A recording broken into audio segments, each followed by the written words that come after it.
المقارنه دي غير اي مقارنه عملناها قبل كده، وده مش لانهم جهازين بيقدموا مواصفات قريبه جدا من بعض، لا ده لانهم مختلفين عن بعض تماما. اللي عايز يختار السامسونج مش عايز يفوت عليه مميزات الريلمي، والعكس برضه. ولك ان تتخيل بقى ان انا سايب مذاكره فاينل اخر ترم وعمال بعمل لك في الفيديو ده، فاكيد لازم تكون عامل لايك دلوقتي. فاهلا بيك في المراجعه الشامله للريلمي 12 برو بلس والسامسونج A55. ولما اقول لك شامله يعني شامله كل حاجه تخطر في بالك، هقول لك كل تفاصيل الجهازين دول. فمشروبك الرايق كده واستمتع، لان الفيديو ده هيجاوب على كل اسئله. الشاشات نقطه ما احترتش بينها كتير، لان هم تقريبا نفس الامكانيات. الريلمي جاي بشاشه اموليد حجمها 6.7 انش بمعدل ريفريش ريت 120 هرتز بابعاد 1080 في 2412 بكسل، بمعدل كثافه بكسلات 394 بكسل لكل انش. جابوا معدل سطوع 950 شمعه. اما الاي 55 جاي بشاشه سامسونج بتقول عليها سوبر اموليد بحجم 6.6 انش، اصغر حاجه بسيطه عن ال 12 برو بلس، وبتدعم معدل ريفريش ريت 120 هرتز بابعاد اقل سنه من الريلمي 12 برو بلس 1080 في 2340 بكسل، بكثافه بكسلات 390 بكسل لكل انش، بس سطوعها 1000 شمعه، وده اللي يخليها اعلى ب 50 شمعه عن الريلمي 12 برو بلس. والحقيقه تحت اشعه الشمس في فرق بسيط جدا للاي 55، وهيحصل عركه دلوقتي ما بين الناس اللي بتحب شاشات الفلات واللي بيحبوا شاشات الكيرف، وانا الصراحه من الناس اللي بتحب شاشات الكيرف، انا معاهم. اما البصمه بقى اسرع في الريلمي 12 برو بلس بشكل واضح، ولما حطينا شاشات جنب بعض ما حسيتش باي فرق حتى في عرض دقه الالوان، فبيتهيألي نقطه الشاشه دي هيكونوا هما الاثنين تعادل. ولكن الفرق بقى ان السامسونج اي 55 جاي بطبقه حمايه كورنينج جوريلا بلس فيكتس بلس، موجوده على الشاشه الاماميه وموجوده في الظهر الازاز بتاع الجهاز، وجاي معاه شهاده مقاومه للميه اي بي 67،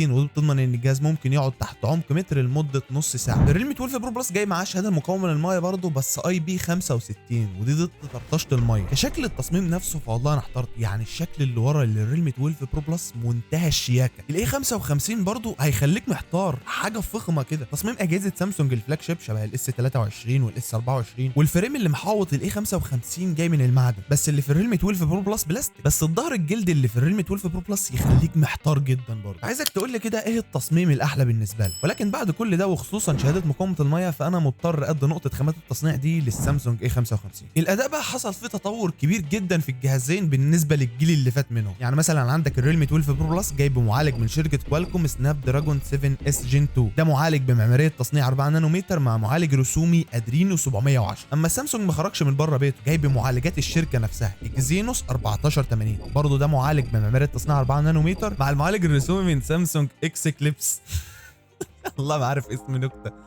المهم ان هو اكس كليبس 530، واكيد في فرق ما بينهم على انتوتو للاكزينوس 1480. زي ما قلنا المعالج ده هو اللي بينافس الدايمنستي 7200 الترا اللي موجود في الريدمي نوت 13 برو بلس. ولكن وشد خط تحت، ولكن في المهام اليوميه مفيش فرق تقريبا ما بينهم، وحتى برضه في العاب تقيله زي مثلا لعبه ميشن امباكت. بس فرق الاستقرار بقى كان رايح ناحيه معالجات سناب دراجون، يعني لما بتضغط على المعالج وينزل تردداته، لا سناب دراجون مقدم اداء كويس. الريلمي بيجي بنظام تشغيل اندرويد 14 مع واجهه ريلمي يو اي 5.1، وريلمي بتضمن لك سنتين من تحديثات الاندرويد وثلاث سنين من السكيورتي ابديت. اما الاي 55 بيجي برضه بنظام تشغيل اندرويد 14 مع واجهه سامسونج وان يو اي 6.1. عارفك اتلخبطت دلوقتي، بس سامسونج بتضمن لك 4 سنين من تحديثات الاندرويد وخمس سنين من السكيورتي ابديت، رقم مهول. وده اللي بيضمن لك ان اخر تحديث هيوصل للريلمي هو اندرويد 16، بينما سامسونج هيفضل مكمل لحد اندرويد 18. فخلي بالك من النقطه دي. انا عارفك قاعد مستني نقطه الكاميرات بالذات، بس ما تقلقش انا مخليها في الاخر عشان الفيديو ما يطولش، وفيها تريكايه هتفيدك انت عشان تريح نفسك من حيره الاختيار دي. الجهازين بقى بيجوا بسماعات ستيريو،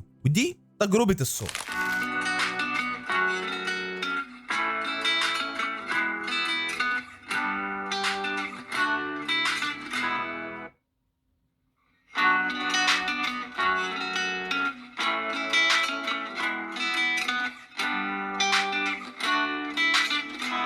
ها بقى شايف الصوت انقى واوضح في انهي جهاز فيهم. اما البطاريات بقى فهم بسعه 5000 ملي امبير في الجهازين. في بطاريه منهم بتشحن في حدود تقريبا 40 دقيقه، وبطاريه بتشحن في حدود الساعه ونص. توقعتهم ولا لا؟ فالريلمي جايب بقوه شحن 67 واط، وشبه ما قلنا دي بتشحن في 45 دقيقه. اما السامسونج جايب بسرعه شحن 25 واط، ده انت ميت. الاي 55 مقدم لك ميزتين مش موجودين في الريلمي، انه بيدعم الاي سم، وكمان بيدعم انك تستغنى عن خط من الخطين وتركب كارت ميموري مكانه. مفيش تقريبا اجهزه دلوقتي عدد بيدعم لك انك تركب كارت ميموري. اما الريلم بقى بيقدم لك ميزه انك معاك مستشعر مكالمات حقيقي هاردوير. الاي 55 المستشعر ده مش موجود فيه. اما بقى لو جه في بالك كده ايه الجهاز اللي هيقدم لي احسن شبكه فيهم هما الاثنين، هقول لك الريلمي، لانه باين ان الشبكات فيها اسرع عن ما هي موجوده في سامسونج. جاوبتك انا طبعا على كل اسئلتك اهو، وانت لسه ما عملتش لايك. وصلنا بقى للنقطه المنتظره، الكاميرات. الاثنين بيجوا بعدسه اساسيه بسنسور 50 ميجا بكسل بفتحه عدسه اف 1.8 اللي فيه المثبت البصري الاو اي اس. الاي 55 بيجي بسنسور 5 ميجا بكسل للمايك. اما الريلمي 12 برو بلس بيجي في مستشعر ما شفناهاش في الفئه المتوسطه نهائي. كاميرا دقتها 64 ميجا بكسل اوبتيكال زوم بفتحه عدسه اف 2.8 بتديك لحد 3 اكس زوم فعلي، والكاميرا بتطلع بورتريهات ممتازه، وده تقريبا مخلي اغلب الناس محتاره في الكاميرات ما بينهم. يعني اللي شاف جهاز سامسونج مناسب ليه مش عايز يفوت الكاميرا ال 64 ميجا بكسل اللي موجوده في ريلمي. وطبعا العدسه 8 ميجا بكسل الالترا وايد اللي موجوده في الريلمي 12 برو بلس، وال 12 ميجا بكسل اللي موجوده في السامسونج اي 55. وعشان تعرف ايه هي احسن كاميرا بالنسبه لك انت وكلامي ما ياثرش على رايك، فانا هعرض لك دلوقتي شويه صور للجهازين. هتقوم جايب ورقه دلوقتي او اي حاجه تسجل فيها النقط، وتحط فيها صفين،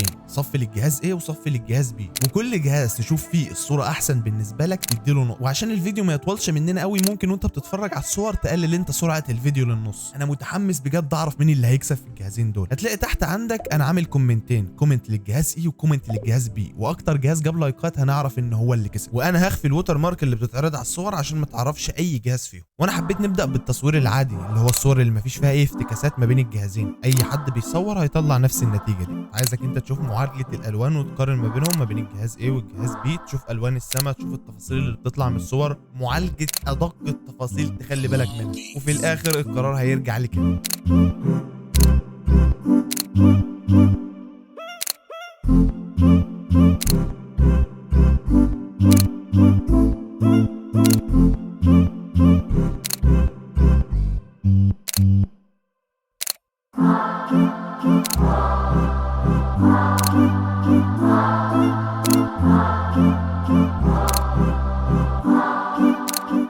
وده كده تصوير البورتريه ما بين الجهازين. احساس البوكا افكت وعزل الشخص نفسه عن الخلفيه اللي وراه هي دي الحاجات اللي هتفرق جدا في النقطه دي. ودي كده مقارنه تصوير وضع ال 50 ميجا بكسل ما بين الجهازين، وده انا جايبها عشان نشوف اي جهاز فيهم هيديك تفاصيل اكتر في الكاميرا الاساسيه. وده كده التصوير الليلي ما بين الجهازين. الفيصل في النقطه دي هو معالجه الالوان الحقيقيه في الصوره. وننقل على تصوير الفيديو، وكده الجهازين بيصوروا 4K على 30 فريم في الثانيه، وطبعا واضح الثبات رايح ناحيه انهي جهاز فيهم. الصراحه انا مصدوم جدا من النتيجه اللي لسه هتعرفوها في الاخر. ما توقعتش ان الجهاز ده هو اللي هيكسب.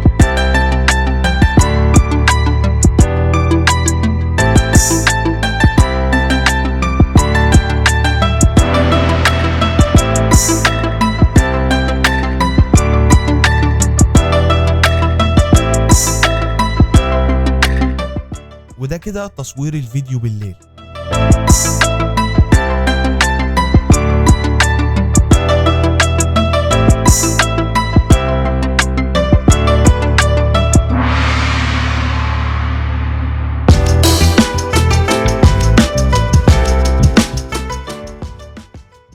ننقل بقى على تصوير الكاميرا السيلفي، وكان في ناس محتاره في النقطه دي بالذات. شوف معالجه الالوان، ثبات الالوان احسن في انهي جهاز،